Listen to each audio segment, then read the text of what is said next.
বাংলাদেশ প্রকৌশল বিশ্ববিদ্যালয় বুয়েট শিক্ষার্থী আবরার ফাহাদ হত্যা মামলায় ২০ জনের মৃত্যুদণ্ড এবং ৫ জনের যাবজ্জীবনের সাজা বহাল রেখেছেন আদালত। আজ রোববার বিচারপতি এ.কে.এম আসাদুজ্জামান ও বিচারপতি সৈয়দ এনায়েত হোসেনের হাইকোর্ট বেঞ্চ আসামিদের আপিল খারিজ করে এ আদেশ দেন। বুয়েটের শেরেবাংলা হলের ১০১১ নম্বর কক্ষে থাকতেন ইলেকট্রিক্যাল অ্যান্ড ইলেকট্রনিক ইঞ্জিনিয়ারিং বিভাগের ছাত্র আবরার ফাহাদ। সেখান থেকে ডেকে নিয়ে ২০১৯ সালের ৬ অক্টোবর রাতে তাকে নির্মমভাবে পিটিয়ে হত্যা করে বুয়েট শাখা ছাত্রলীগের নেতাকর্মীরা।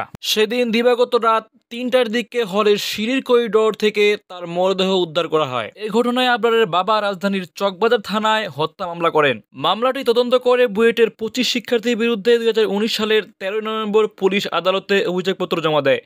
অভিযোগপত্রে বলা হয়, আসামিরা পরস্পর যোগসাজশ করে ছাত্র শিবিরের কর্মী সন্দেহে মিথ্যা, বানোয়াট ও ভিত্তিহীন অভিযোগ তুলে আবরারকে নির্মমভাবে পিটিয়ে হত্যা করেছেন। অভিযোগপত্র আমলে নিয়ে ২০২০ সালের ১৫ সেপ্টেম্বর আসামিদের বিরুদ্ধে অভিযোগ গঠন করেন আদালত।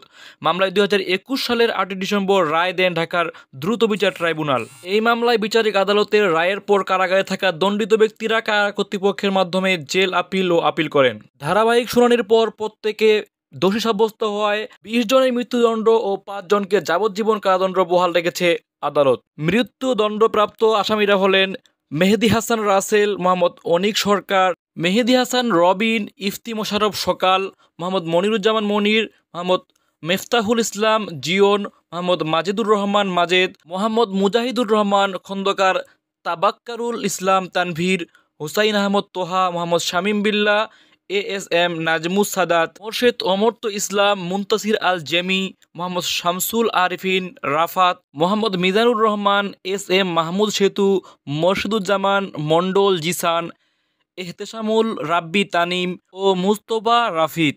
যাবজ্জীবন কারাদণ্ড হয় মুহতাসিম ফুয়াদ হোসেন, মোহাম্মদ আকাশ হোসেন, মুয়াজ আবু হুরায়রা, অমিত সাহা ও ইশতিয়াক আহমেদ মুন্নার। তবে মৃত্যুদণ্ডপ্রাপ্ত আসামি মুনতাসির আল জেমি গত ৬ আগস্ট গাজীপুরের হাই সিকিউরিটি কেন্দ্রীয় কারাগারের দেয়াল ভেঙে পালান বলে এক সংবাদ বিজ্ঞপ্তিতে ২৫ ফেব্রুয়ারি জানায় কারা কর্তৃপক্ষ। এ ব্যাপারে আবরার ফাহাদের ভাই আবরার ফাইয়াজ মন্তব্য করে বলেন, এই বিষয়টি আসলে আমাদের জন্য অনেকটা হতাশাজনক। এদিকে আমরা দ্রুত রায়ের অপেক্ষায় ছিলাম, কিন্তু পালানোর ৬ মাস পরে কেন বিষয়টি জানানো হলো। এদিকে রায়ের পর আবরার ফাহাদের বাবা বরকতুল্লাহ বলেন, রায়ে তারা আপাতত সন্তুষ্ট, তবে এই রায় যেন দ্রুত কার্যকর করা হয়। আবরার ফাহাদের বাবার ন্যায় পুরো বাংলাদেশ চায় এই রায় যেন দ্রুত কার্যকর করা হয়। নুরুল ইসলাম নয়ন, দিনাজপুর নিউজ।